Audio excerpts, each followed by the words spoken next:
പക്ഷേ ബി.ജെ.പിയിലേക്ക് പോയാൽ കോൺഗ്രസ് ആളുകൾ പോയ സമയത്ത് വലിയ പ്രശ്നമാണ്. മുസ്ലിം ലീഗിലെ ആള് CPM-ൽ വന്നാൽ അത് പാർട്ടി വളർത്താൻ. അല്ല, അത് അവരാണ് മറുപടി പറയേണ്ടത്. അതൊരു വിചിത്രമായ നിലപാടാണ് നമ്മുടെ നല്ല അഭിപ്രായത്തിലാണല്ലേ. അല്ല, അതല്ല ഞാൻ മാഷോട് ചോദിക്കുന്ന പോലെ നിങ്ങളോട് നിങ്ങൾക്ക് സ്വന്തമായിട്ട് പാർട്ടിക്ക് ആളില്ലെന്ന് ഞാൻ ചോദിക്കും. ജലീൽ എങ്ങനെയാ വന്നത്? നിങ്ങൾ എന്താ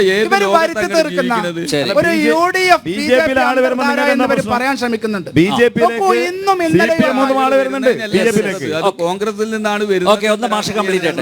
പിണറായി വിജയന്റെയും ഗോവിന്ദൻ മാസ്റ്ററുടെയും സുരേന്ദ്രന്റെയും ഒക്കെ സ്വരങ്ങൾ എന്തുകൊണ്ടാണ് ഒരുപോലെ ആകുന്നത്?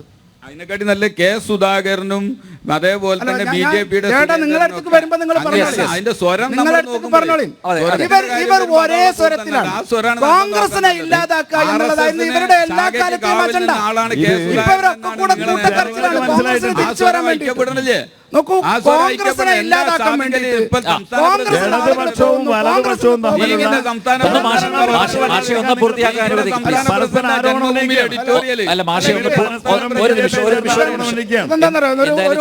ഐക്യപ്പെടലിന്റെ കഥ പറയണ്ട. വേപ്പൂരും വടകരയുണ്ട്, പണ്ടത്തെ വേപ്പൂരും വടകരി. അബ്ദുൽ സലാം ഉണ്ട് മലപ്പുറത്ത്. കാലിക്കറ്റ് യൂണിവേഴ്സിറ്റിയുടെ VC പാണക്കാട്ട് തങ്ങളെ VC ആദ്യം പോയി കണ്ടത് പാണക്കാട്ട് തങ്ങളെ.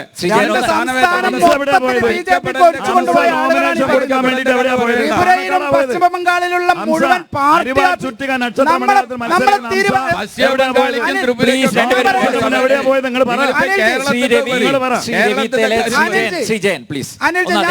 നിങ്ങൾ തിരുവനന്തപുരത്ത് നല്ല വരുന്നത് അല്ലേ? തിരുവനന്തപുരത്ത് CPM-ന്റെ ഒരു ഓഫീസ് അപ്പാടെ ബി.ജെ.പിയിലേക്ക് പോയിട്ടില്ലേ? ഇല്ലേ? തിരുവനന്തപുരത്തുണ്ട്. അനിൽ പറയാൻ പറ്റില്ല. നിങ്ങൾ തമ്മിൽ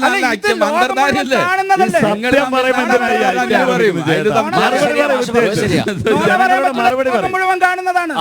പശ്ചിമ ബംഗാളിലെയും ത്രിപുരയിലെയും പാർട്ടി ഓഫീസ്. എനിക്കൊരു ചെറിയ ഹോട്ടലുണ്ട് വളാഞ്ചേരിയിൽ.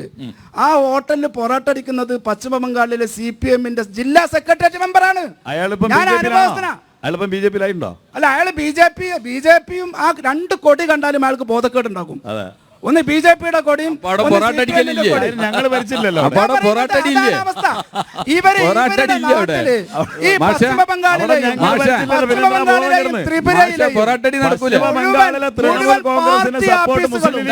വേറെ വല്ലതും പറയും, രാഷ്ട്രീയം പറയും. പൊറാട്ടടിന്റെ കല്ലിന്റെ കാര്യം പറഞ്ഞ് രാഷ്ട്രീയത്തെ മാറ്റം. നിങ്ങൾ നിലപാട് പറയും. ആ നിലപാടാണ് സംസ്ഥാന പ്രസിഡന്റ് പറഞ്ഞ് ജന്മഭൂമി എഡിറ്റോറിയലാക്കിയത്. ആളുകളെ റിക്രൂട്ട് നോക്കൂ. ലവ് ജിഹാദി എന്ന പദം അനിൽ നമ്പ്യാർ എവിടെ നിന്ന് ആദ്യം കേട്ടത്? പറ. അനിൽ നമ്പ്യാർ നിങ്ങൾ നമ്പ്യാരാണ് മാർക്സ് സഖ്യകക്ഷി. അതുകൊണ്ട് അനിൽ നമ്പ്യാരോട് ചോദിക്കാൻ ഞാനിത് അനിൽ നമ്പ്യാരെ പ്രത്യേകം പറയാൻ കാരണം ജനൻ TV പലപ്പോഴും ഈ ലവ് ജിഹാദ്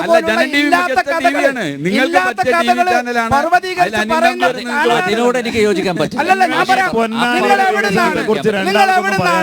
ലവ് ജിഹാദി എന്ന പദം ആദ്യം കേട്ടത് ബി.ജെ.പിക്കാരനല്ല. അത് VS അച്യുതാനന്ദൻ CPM-കാരാണ് ആ പദം ആദ്യമായിട്ട് കൊണ്ടുവരുന്നത്. 20 കൊല്ലം കഴിഞ്ഞാൽ കേരളം ഒരു ഇസ്ലാമിക രാജ്യമാകുമെന്ന് പറഞ്ഞ് ബി.ജെ.പി എന്താണോ പറയാൻ ആഗ്രഹിക്കുന്നത് അതേ വാക്ക് അവർക്ക് മുമ്പേ പറഞ്ഞു പോയ ആളുകളാണ് സഖാക്കൾ. അവരാണിപ്പോ ഞങ്ങളും ബി.ജെ.പി ഒന്നര മാസമായിട്ടുള്ള പാണക്കാട് കഴിഞ്ഞിട്ട്